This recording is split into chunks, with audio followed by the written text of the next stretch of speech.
Lovely presenter for today, our speaker for today. So Dr. Bruno Lovric is an associate professor and vice chair at DLSU University's Department of Communication. The central questions of his scholarly work are how popular products like film, television, and video games affect construction of collective and individual identities, and what is their relationship to dominant ideologies. Generally, his research engages with creative industries and global screen media, but recurring topics of his work include mediatization of cultural identity, film studies, and critical race theory. He has co-authored peer-reviewed articles involving the issues of soft power, transnational pop culture, and entertainment. So again, we welcome Dr. Bruno Lovric.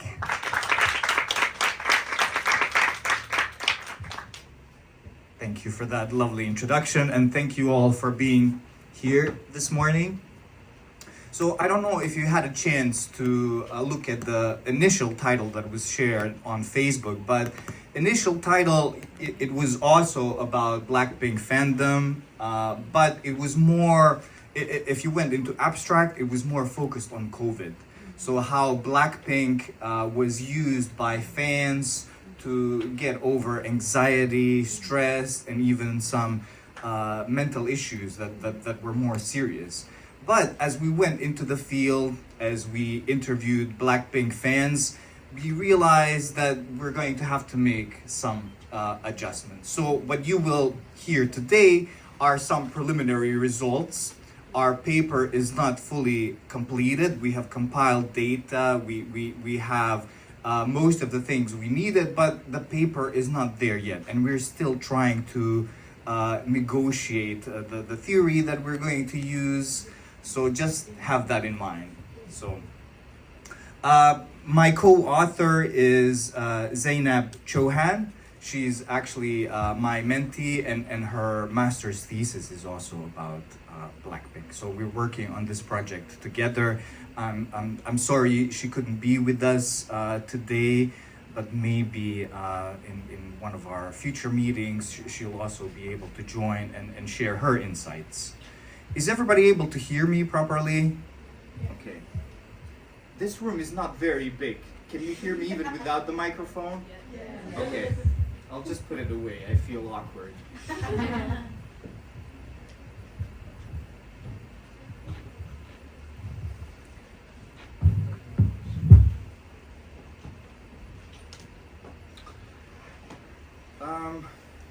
So objective in this research was to explore the lived experiences of Blackpink Filipino fans, which are also known as Blinks, ages 18 to 25.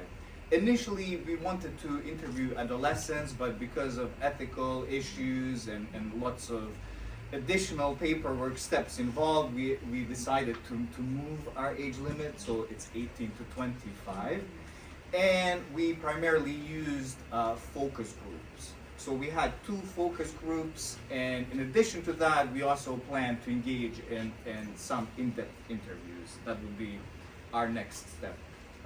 Now, my feeling whenever I talk about fandom is that in some way I need to justify why I need to do this kind of research. So I go to conferences frequently, and there's very serious researchers there who do serious research. And my feeling is that fandom studies, because they are so new, are sometimes looked down upon. So I'll just go a little bit over why I think that fandom research matters and what we can learn about it, even if we're not directly engaging with that particular field. So fandom culture is, of course, very important because it can have a big role in fostering social networks among fans, and it's a very strong social glue. So fans who engage in Blackpink fandom and other forms of fandoms can have this ability to very strong connections with each other and act as a support system to one another. And also through their interactions, they're able to form this almost uniform identity. So even if individuals in fandom are very shy, very introverted, fandom serves as a kind of platform that opens them up and lets them branch out. Fandom also provides valuable social resources such as information. I've already mentioned emotional support, collaboration, as we'll see in things that I'll present later. Many of these fans are able to form other groups with one another and work on projects together, such as research projects, academic collaborations, and other things. Fandom has a very important role in also propelling fans towards creative exploration. So they may listen to Blackpink, but also they engage in other forms of creativity. So for example, they would make music that's inspired by Blackpink. They would design clothes that resemble clothes that were seen in music videos. They would create fan cartoons that engage with imaginary scenarios that Blackpink fans would have. And all of that labor is basically for free. They're not doing it to make profit. They're doing it to connect to others and to express their love of Blackpink. Of course, all of that ties to the idea of social capital. So they have shared interests and experiences, and in some cases, fandom can facilitate entrepreneurial behavior. So they do buy products that are related to Blackpink, and sometimes they do resell it.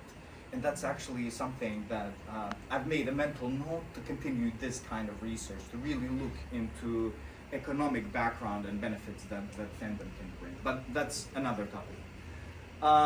Fan entrepreneurs are able to leverage passion, knowledge, and social capital.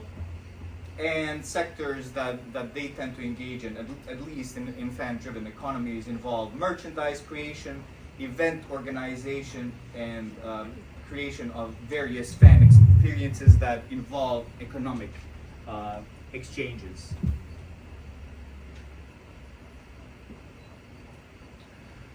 So why there's so many K-pop bands? Why do Blackpink? One of the main reasons is that my co-author is a major Blink, so she's obsessed with Blackpink. And she came to me wanting to do her master's thesis, and every conversation we had would lead to her wanting to do something about Blackpink.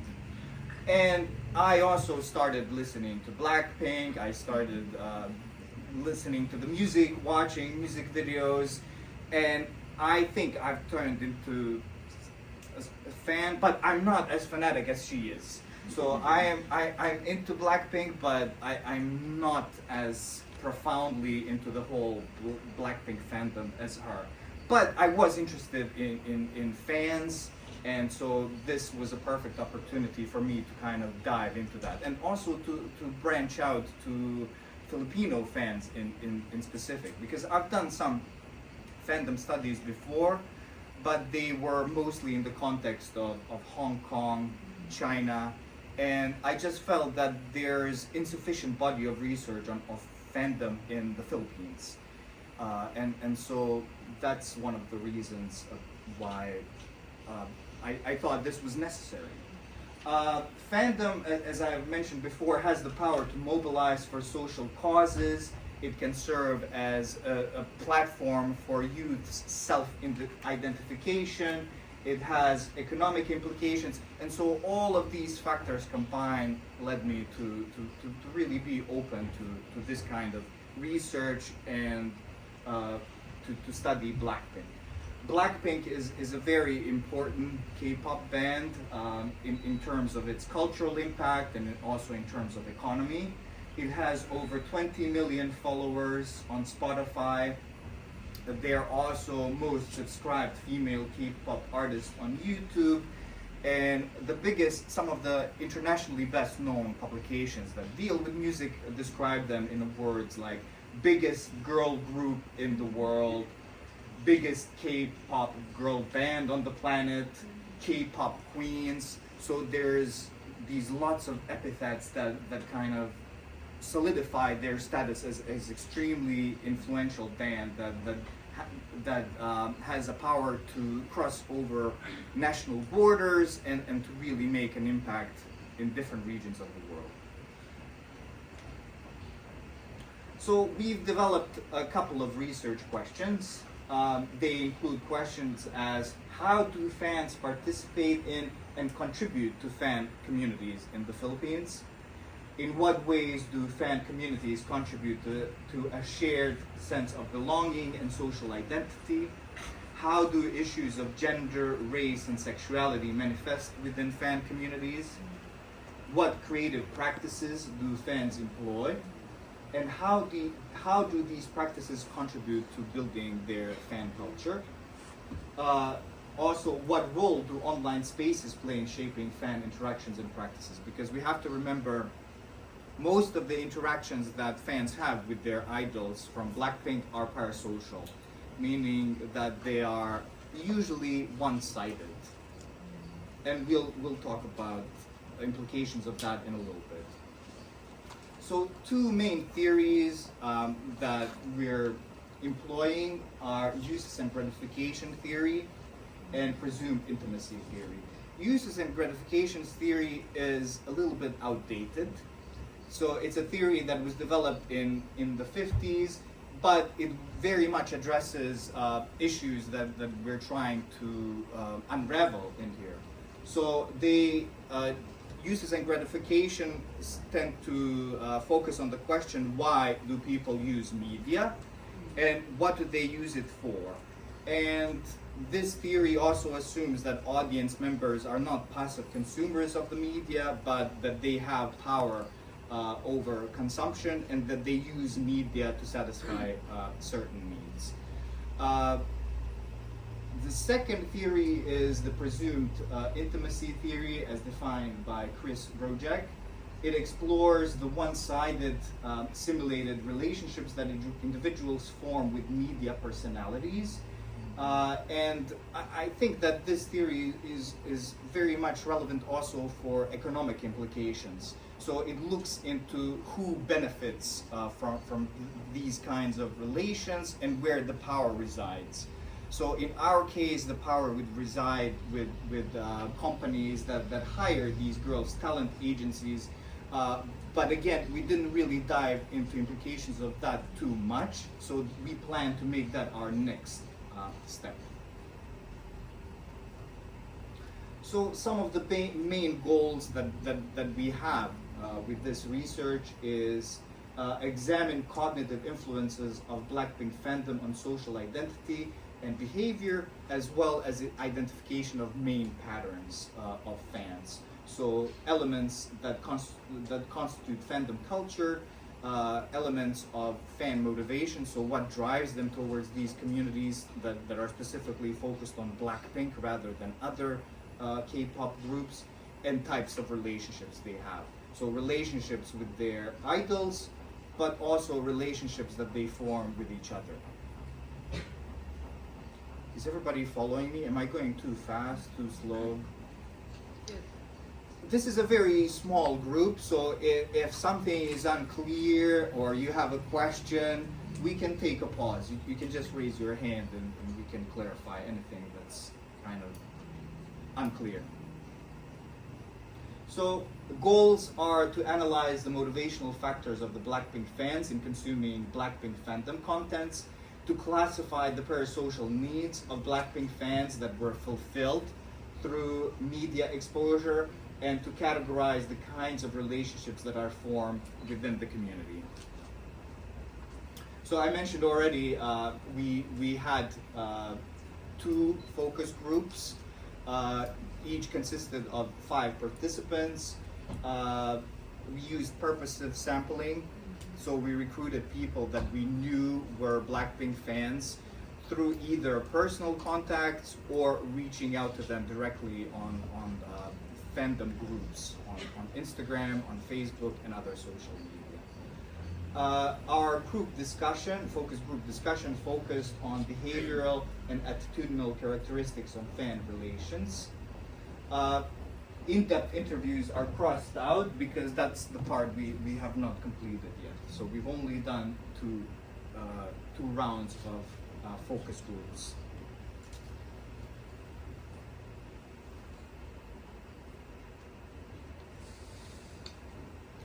So it seems that majority of the Filipino Blink participants interact with Blackpink through commenting on their Instagram posts. So all of the participants have Instagram. Instagram is the most used media platform for facilitating communication. While some of them prefer to watch and comment on live video content on Instagram, others tend to comment on each other. This can sometimes be problematic because fans often have contentious views, and especially if we're talking about Twitter, it often leads to fan wars. Yeah. So many have suggested that even though they initially created Twitter profiles, the environment in which some individuals were insulting their favorite group members or putting their own K-pop bands ahead of Blackpink was making them feel uncomfortable. It was creating this very toxic environment, which resulted in many of them just kind of withdrawing from commenting, especially on Twitter. So Twitter was the platform that was described as the most contentious. All the others' discourse is more polite, but on Twitter, for some reason, they tended to be very rough with each other. Other platforms aside from Instagram and Twitter that are most used are Facebook, YouTube, TikTok, and Weverse. And fans have said that they really love interactive nature of these platforms, especially when performers are doing live. So during live, they can ask questions, they can comment, and their idols respond in real time, which for them is mind-blowing. The only other experience they have of coming closer to their idols is during concerts. But in concerts, even though they are sharing physical space, and even though that means a lot to fans, there's not real interaction where the idol directly responds to them. So when in instances when they do respond, it's really memorable, and many of the fans actually actively contribute in live discussions, hoping that they will get any kind of recognition, that their questions or comment might be read. So that's why these platforms tend to do very well. So especially the ones that encourage live performances.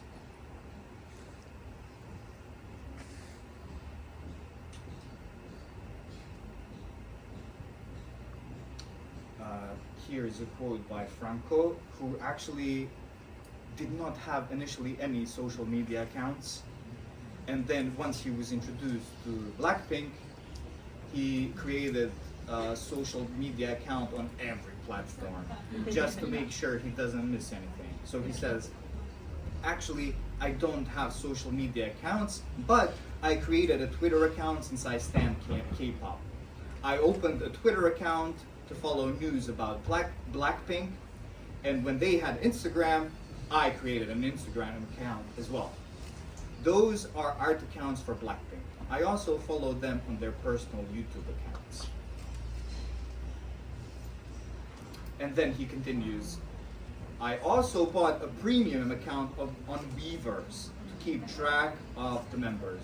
Even though I don't understand Korean, I strive to interact with them by using Google translators to translate the English words to Korean language based on what I want to say to comment on their posts. So fans are ready to go through great lengths to ensure that at least there's some kind of chance that these idols might interact with them in some capacity.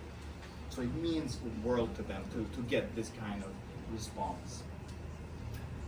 Other practices that Filipino Blackpink fans tend to engage in, of course, are concerts. So that's a primary venue where they have the ability to kind of physically see them and experience the same space with them. Live streaming and fan voting are also very popular ways of interaction.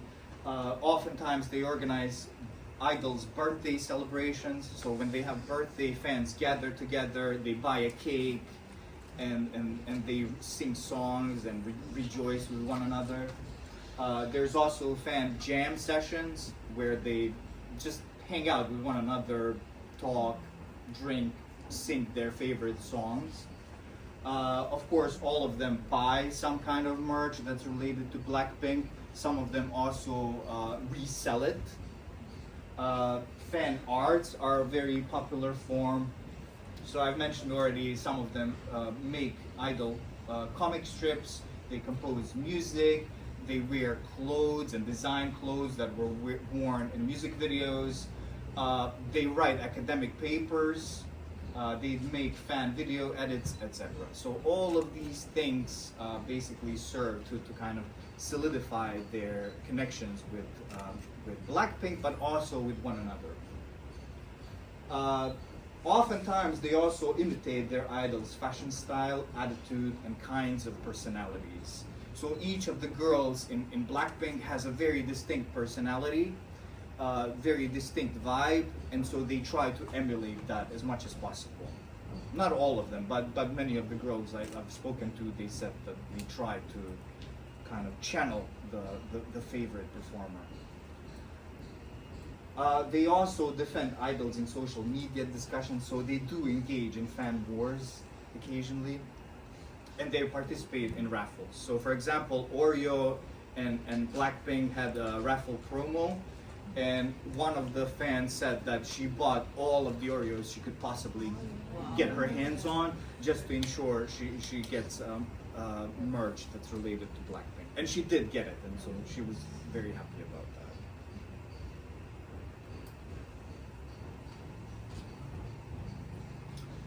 Alan said, I get the chance to meet them, Blackpink, despite my seat being far from the stage. As a fan, you get satisfaction as long as you breathe the same air with your idols. So as long as there's possibility of you being in the same room, breathing the same air, for Alan, this was earth-shaking experience. So that's why it's extremely important to, whenever there's a talk of concert, that they're able to attend that. Another reason why this connection is important is because Blackpink seems to nourish this sense of scarcity. So compared to other K-pop performers, they don't really put out a lot of music, they don't put out a lot of albums, and so they're harder to kind of get in touch with. So that's why fans place such a big premium on getting whatever they can get. Merch, concerts, and other things.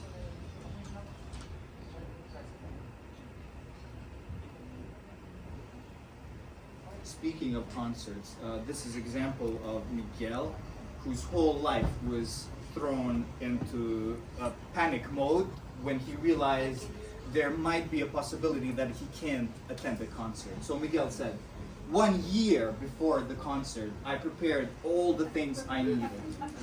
I borrowed money from work to buy VIP tickets. So not any kind of ticket, but it needed to be VIP. And avail Weaver's membership account. However, I was not able to secure my VIP tickets, though I refreshed the site the whole day. I was at work during that time and I could not function properly. So he was fully in panic. He did not sleep, he did not eat. The next day, day 3 of ticket selling, I went to SM the day before the ticket sale. We had a group chat for Blink SM campers at Nueva Ecija. the ticket selling was organized, it implemented a first come, first served basis. I was thinking that I'd cry if I wasn't able to buy concert tickets after all these efforts. Fortunately, I got LBA tickets. It's fine, even if it's not my target seat, VIP, but at least I will see them. I was so scared during the ticket selling camping because it was my first time sleeping outside the mall in the parking area. So you can see from this quote that Miguel is not really concerned about work. He's not really concerned about camping that much. His whole life is put on pause until he's able to secure these tickets. This was the most important thing happening to him in his life. So all the other discomforts he was experiencing were secondary compared to the possibility of missing out on these tickets that he was trying to get for 1 year in advance. As I mentioned, they also celebrate idols' birthdays. So Aya said, we had this group at school where we would contribute money to buy cake and red ribbon and celebrate the birthday of the Blackpink members. We also asked the cake designer to write a happy birthday message in Korean on the cake, and he had a hard time writing it. Yes, we can understand that. We also printed their pictures and put it on top of the cake. So this was a kind of bonding exercise of students that allowed them to really express these very affectionate feelings towards Lisa in specific. But you know, these fans are not delusional. They're not deluding themselves into knowing these idols very well. They're aware that this is parasocial interaction, that personas that they're engaging with, that they're almost worshiping, are basically a product of commercial interests, and that on deeper level they really don't know who these individuals are. But this doesn't bother them. They say, being closer to Blackpink, this is what Tom said, being closer to Blackpink is such a big word because you didn't see them on the deeper level. All we see is surface level, as they are still K-pop idols. So they have these warm, affectionate feelings, they buy cakes, they put all of their energy into attending concerts, into participating in lives, but they do know that the object of their adoration is always going to be out of reach, because we will never know who these girls really are. Jennifer also, she said that after a while of engaging with different fan accounts and attending different Instagram live sessions, she felt a little bit discouraged by this parasocial relationship. And she said, I was very active before, but I have come to the point where I realized that they will never notice me, no matter how much I stream their music, which really puts me down. So they're aware that this road of fandom is very limited. Most of them are not bothered by parasocial relationships, but after a while, I guess some of them do start to get a little bit tired of that one-sidedness. Even though parasocial connections with Blackpink are not necessarily fruitful in connecting them to the object of their adoration, they still connect to each other very well. It acts as a strong social glue. So it connects them to other fans. Mary said, fan interactions strengthen fan relationship and fan Blackpink relationship because of the fan theories and ideas about Blackpink that you share with one another. So when they get together, their sessions are a little bit unusual, because when you see them together, you would feel that they're all friends, that they hang out with each other, that they're very close. But if you dig a little bit deeper about what they're talking about, they don't actually know a lot of details about one another. They don't know where they go to school, where they live, who their parents are. All of their conversation revolve about Blackpink. What do Blackpink do? What's their next step? Are they going to sign contract? Are they going to fall apart?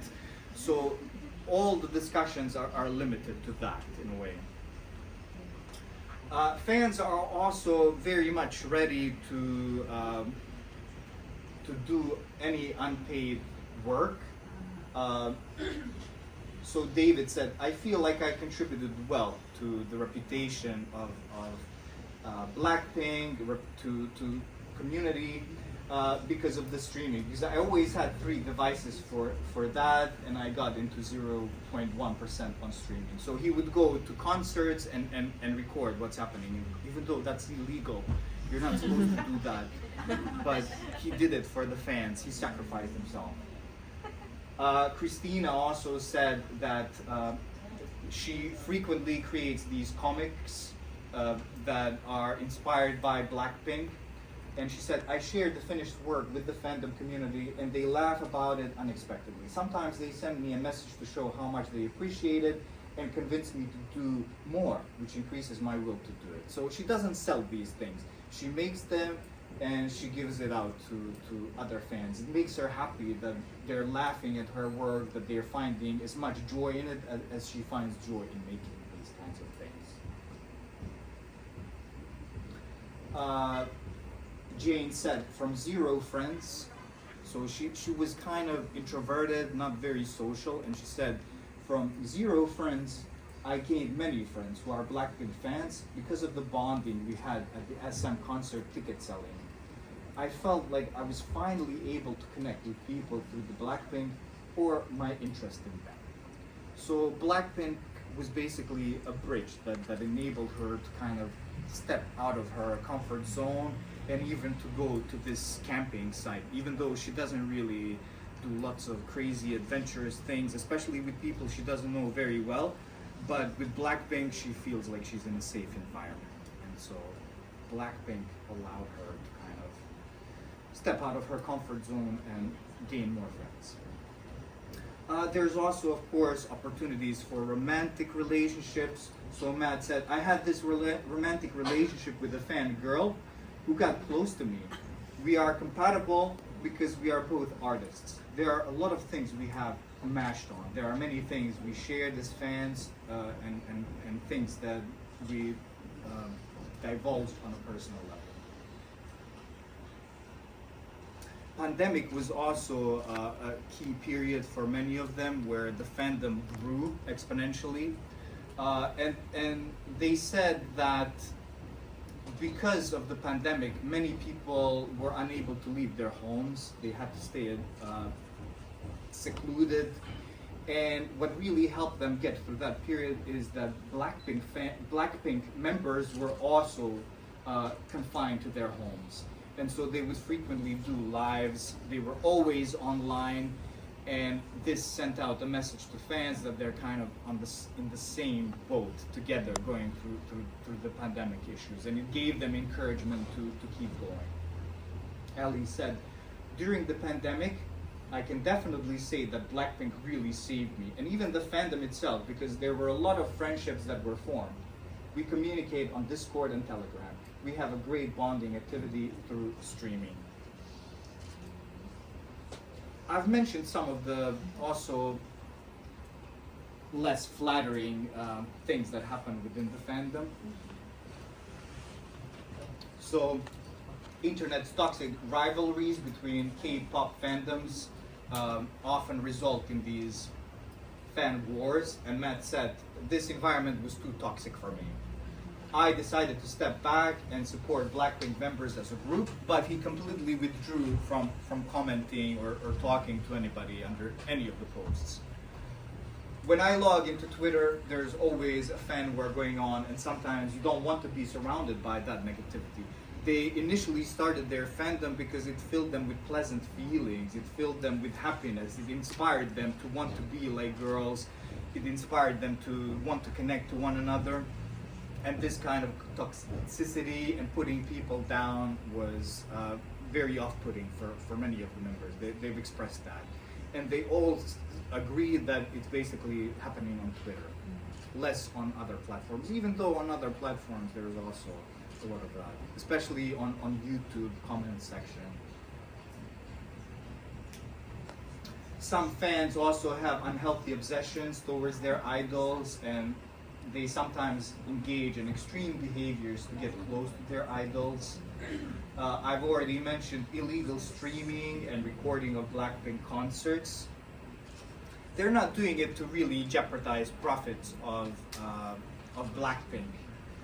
They're doing it because many of them are young people who don't have, many of them are students, so they don't have a lot of money to buy all the stuff that are related to Blackpink. And so sharing these things on G Drive and consuming them is the only way for them basically to get access to these materials. Some of them also purchase Lomo cards. So Lomo cards are memorabilia stolen from official sites and made by third parties. So it's not officially endorsed by YG, but fans kind of tend to share it with one another, and some actually do sell it for profit. And of course, downloading of pirated songs is also a very common activity. Are you guys still with me? Yeah. Okay. Blackpink is also increasingly incorporated into academic work. So one fan wrote a thesis titled "Bring Out the Boss: The Portrayal of Women in Selected Blackpink Songs in the Album Through the Lens of Feminism." Yeah, and this paper won the best thesis, and then it subsequently went viral on TikTok. Yes. And also my student now, my mentee is right. I think she was inspired by this. So she's writing her thesis about Blackpink. Another student built a Blackpink house for her structural construction project in the engineering department. Yeah, she said, we imitated the interior and exterior design of the Blackpink house. I was the one who designed it in black and pink. The boys did the computation of the house structure. We also needed to provide the manpower cost of the construction site and build cafe on the lower side of the house, as it was required to create a profitable building. This work was also shared on Twitter back in 2018 and 2019. So students, fans, whenever possible, they tried to bring Blackpink, incorporate it into other aspects of their lives. Also, these fan bases, they tend to branch out. They're not just limited to Manila. So Michael said the branch that he kind of coordinates and participates in is affiliated with small fan bases in the provinces, and it posts activities for Luzon, Visayas, and Mindanao. Luke actually started making profit, even though he's not really acknowledging it, but he was making profit. He said, I initiated a bulk album buying movement by directly buying from Korea because I firmly believed that album sales and streams will help Blackpink. In total, I ordered and sold around 100 Blackpink albums for the Blackpink fans. I gave them freebies as a giveaway. So even though he did make money, he said that primary reason why he engaged in this kind of bulk buying was to financially help Blackpink, whom I don't think they're doing bad financially, but it was very noble of him to kind of want to help them out a little bit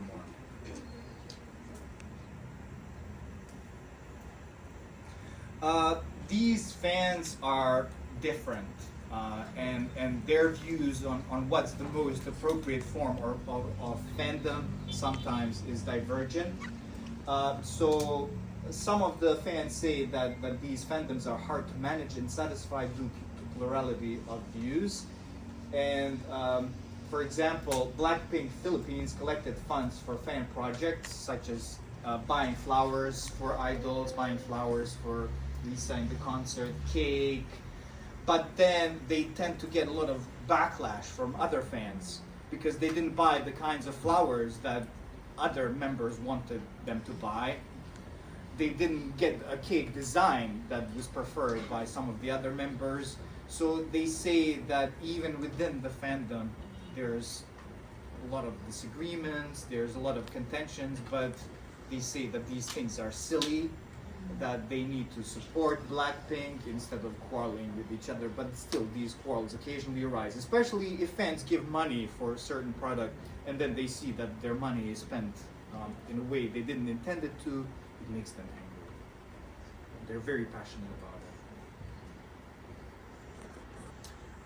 it. There's a lot of research that suggests that K-pop tends to disproportionately attract LGBTQAI plus identities, and my research also confirms that.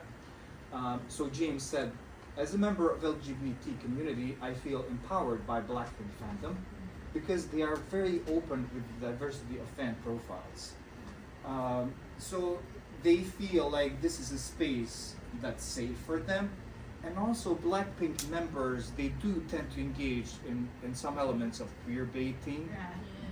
Yeah, there is research written about that, and they do kind of use this to kind of become more appealing and attractive, to kind of attract this fan base. Chloe also said, the Blackpink fans are slay. I'm kidding. Especially LGBT community. At the Blackpink concert, there was a man who wore a skirt, and he is confident about it, and the fans are very much accepting.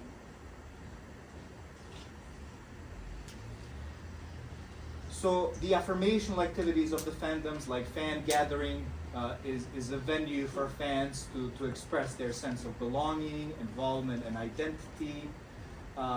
And they also, I mentioned this before, they try as much as possible to align themselves with identities of their idols through clothing, through style, through the way they express themselves. Julie said, I don't know if this is the most positive example, but Julie said, the intense diets and rigorous schedules of K-pop idols have significantly influenced me to adopt a more disciplined and responsible approach to my own diet, mirroring the commitment. I think it's admirable that she tries to mirror their diet, their exercise regime, but I think it's also important to remember that these performers are professional, whose public image is really managed by their managers, and who have a team of specialists who are marketing them, doing their hair, makeup, making sure that they look a certain way. And for ordinary fans, it might not be easy to achieve the same results, but they do they aspire to achieve these things as well. Fans have also said that Blackpink songs, choreographies, and empowerment. So Maria said, their influence on me feels particularly impactful in terms of my gender. They have numerous empowering songs that celebrate and uplift women. This empowerment resonates with me individually because in K-pop, songs for women often center around servitude to men. Blackpink as a group presents a refreshing contrast in that regard. So to conclude, fans of Blackpink in the Philippines use Blackpink as a form of escapism. So they escape from unwanted social realities. It helps them elevate stress. It also inspires them in their daily duties and problems. So for example, one of the participants said that she gets bogged down with her work obligations, with school, and so when she listens to Blackpink, this kind of helps her get out of that space, and it also helps her focus, especially when she's studying. She's always listening to Blackpink in the background. Especially during COVID, Blackpink was a source of consolations for fans who gathered online a lot and talked to one another. Fans also advocate for Blackpink and encourage one another. They create fan content such as songs, comic books, fan videos. Blackpink is a strong basis for creating a sense of belonging and identity, and portion of LGBTQ plus identity seems quite large. And I think that more research is needed in this area. Some other research that I want to pursue in relation to this is how does YG Entertainment benefit from fandom groups like Blackpink? Does fandom indeed appeal more to LGBTQ plus identities, and why? And what are the economic implications of fandom for Filipino fans? So can merch sales be a viable option to supplement livelihoods, and are there other streams of income that they can pursue?